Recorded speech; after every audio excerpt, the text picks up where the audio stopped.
New Jersey, Steve. I knew you were going to Yeah, buddy. call on me. I had a premonition. Let me try to make sense. I was just thinking about, you know, ideally, I would be able to think and write down and revise. But when you share like this, it's really off the top of your head, or at least it's off the top of my head. And I have to say that this is kind of crosstalk, but I can understand Natalie's uh, feelings about work. I can really relate to that because I felt exactly the same. And Sarah said that she felt the same too. I think when you're working for someone, you are being used.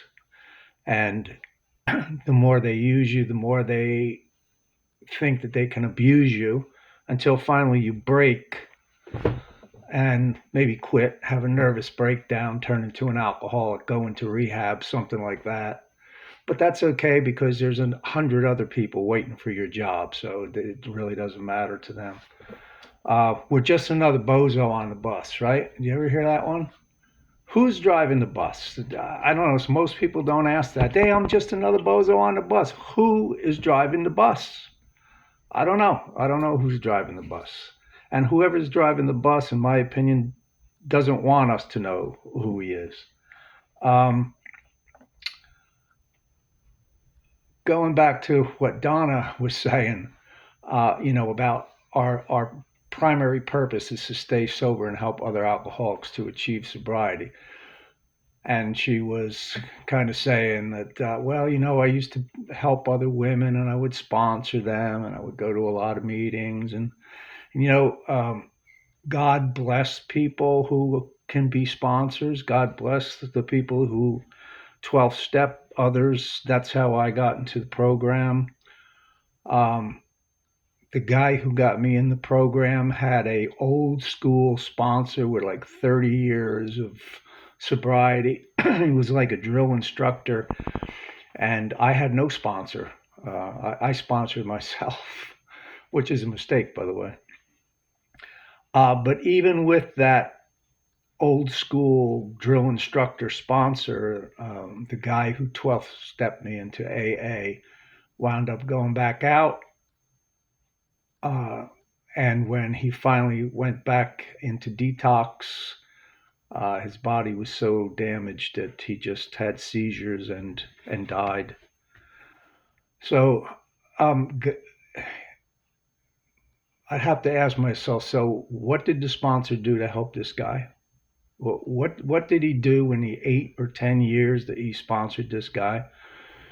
What help was he? Well, I can find some help if I dig deep enough. He helped this guy enough for this guy to get me into the program. I can't sponsor anyone because I would come up with a resentment right away.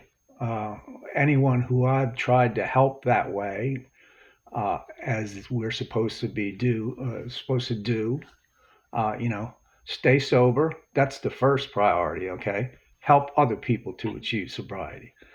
The only way I've found that I can actually help other people to achieve sobriety is not through sponsoring them, but by going to meetings, being there, being someone who's listening and paying attention to them when they're sharing their stuff, looking them in the eye, nodding my head and showing them I understand, I hear you, while everybody else is looking at their phones or cleaning their fingernails or going to the bathroom or stepping outside to vape or smoke a cigarette. I'm sitting there for the full period of 60 minutes listening to people who want to share. That's all I can do.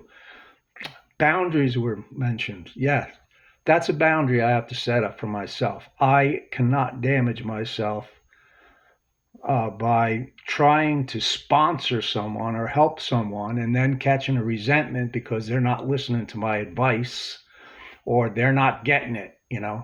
Um, there used to be a guy at OLM who he said that he sponsored the first 5 people he sponsored committed suicide.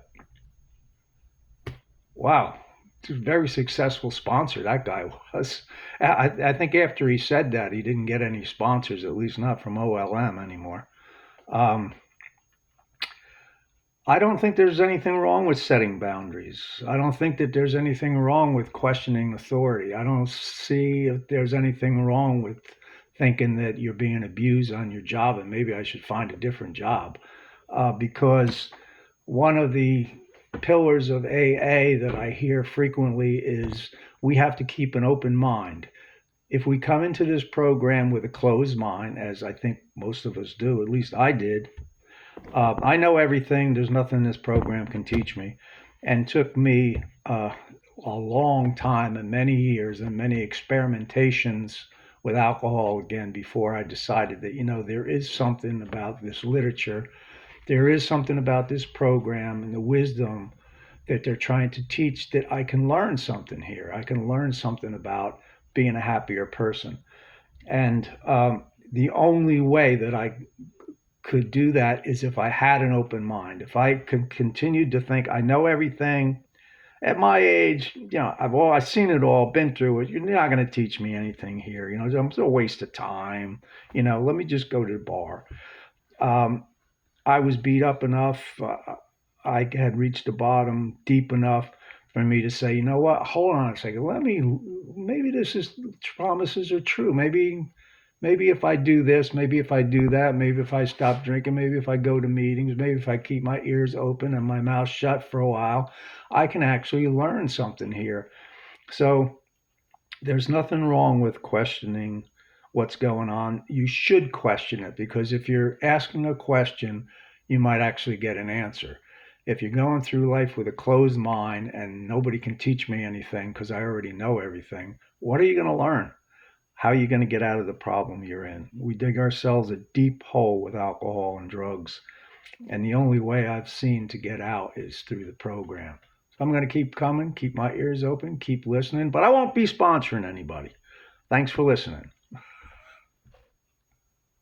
All The end. right.